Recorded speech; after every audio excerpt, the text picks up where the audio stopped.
Le gomme puntinate, o comunque tutte le gomme da disturbo, rappresentano una vera sfida mentale per molti giocatori.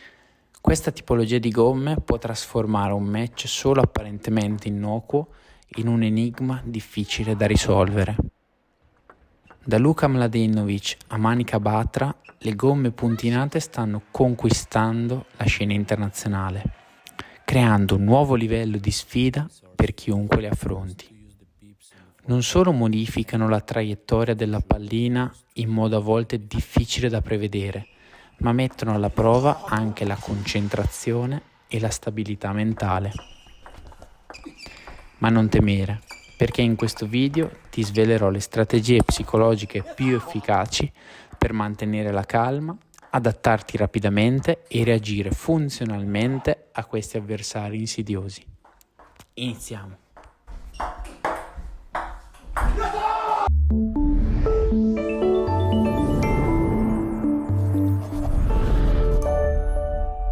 Come sfruttare la psicologia per giocare meglio contro giocatori che hanno la puntinata o giocano in difesa? Si tratta di un video che mi è stato richiesto veramente tante volte da diversi di voi quando vi incontro in giro per i vari tornei. Questo perché capita molto spesso che, specialmente quando si è alle prime armi, quando si gioca contro un giocatore con la puntinata, si perde veramente la pazienza. Peraltro questo è un tema che incuriosisce molto anche me, perché c'è stato proprio un momento ben chiaro della mia carriera in cui io sono passato da ritenere quei giocatori quasi imbattibili per me a diventare dei giocatori che ritenevo essere alla mia portata, e per cui affrontare un giocatore che aveva questo tipo di gioco, quindi un giocatore in difesa oppure comunque con la puntinata diciamo a muretto, mi dava una fiducia nella possibilità che io avessi di vincere quella partita. Tuttavia, nel passaggio da quello stato mentale precedente a quello attuale, io non avevo cambiato alcunché dal punto di vista dell'allenamento, dal punto di vista del gioco, della tattica, di come facevo i colpi.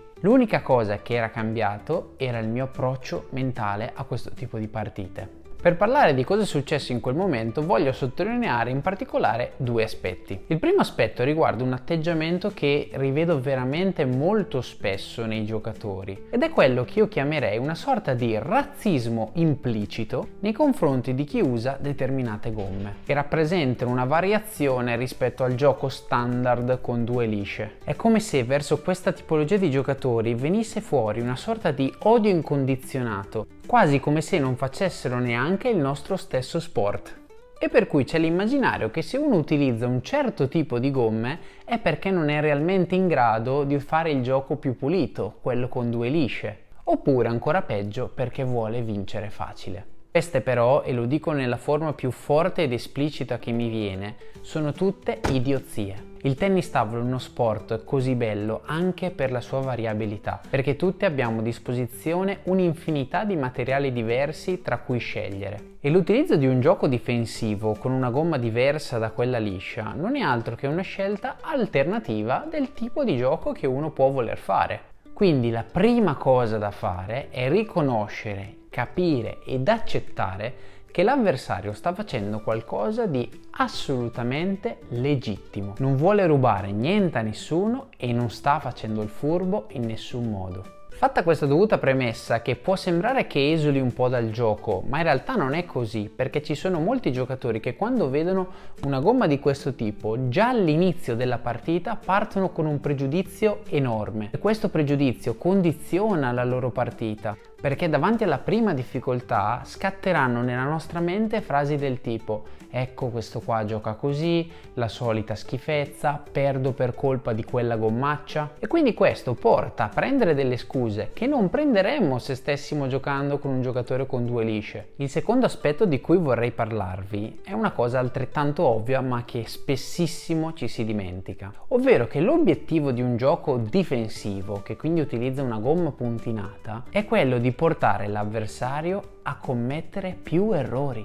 Difficilmente un difensore vi batterà perché tira meglio di voi il top spin di dritto, Un difensore tende a difendersi e il suo gioco è farti sbagliare. Dobbiamo essere veramente bravi a tollerare la frustrazione che deriva dal fare tanti errori contro questa tipologia di giocatori. Un difensore puro, quando gioca, cercherà di limitare il più possibile i suoi errori gratuiti, potenzialmente non commettendone. Di conseguenza, l'unico modo che ha un difensore standard per fare punto è quello di far portare all'errore l'avversario. E quindi è assolutamente normale fare più errori del solito, ma questo non può essere motivo di frustrazione. Eccolo il motivo per cui perdevo sempre contro i difensori, perché non ero pronto ad accettare che in quella partita avrei fatto molti più errori di quelli che facevo di solito. Mi sembrava di star sbagliando tanto e questo mi portava alla frustrazione più totale. In realtà quegli errori in più erano solo la conseguenza naturale del tipo di gioco e non erano demerito mio. Quindi è fondamentale in tutte le partite contro ogni tipo di giocatori, ma ancora di più contro questo tipo di giocatori, accettare le nostre imperfezioni e riuscire a tollerare che l'obiettivo diventa fare meno di 11 errori. Se ci pensate è una bella sfida l'occasione di giocare contro questa tipologia di gomme, perché ogni pallina che ci arriva non è mai così difficile, non c'è una pallina veramente che ci metta un coefficiente di difficoltà altissimo, come può essere un controtop fortissimo o una schiacciata fatta forte. Le palline che ci arrivano sono sempre lente e con un effetto che è prevedibile. La sfida è riuscire a mantenere alto il livello di attenzione. L'attenzione infatti in tutti gli esseri umani è una capacità che ha risorse limitate. Quindi noi, essendo abituati che normalmente l'avversario fa tanti errori non forzati, siamo anche consapevoli che quella stessa quantità di errori più o meno la possiamo fare anche noi. Quindi non siamo abituati a mantenere l'attenzione alta per limitare al massimo il numero di errori che possiamo fare. Per farvi comprendere ancora meglio come funziona l'attenzione umana, vi propongo questo piccolo giochino. Prova a contare quante volte i giocatori con la maglia bianca si passano la palla.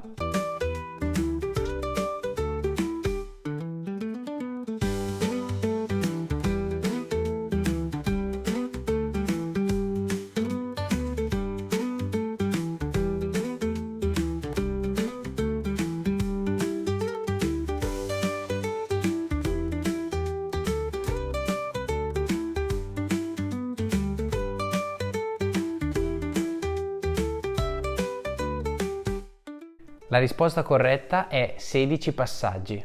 Ma ti sei accorto del gorilla?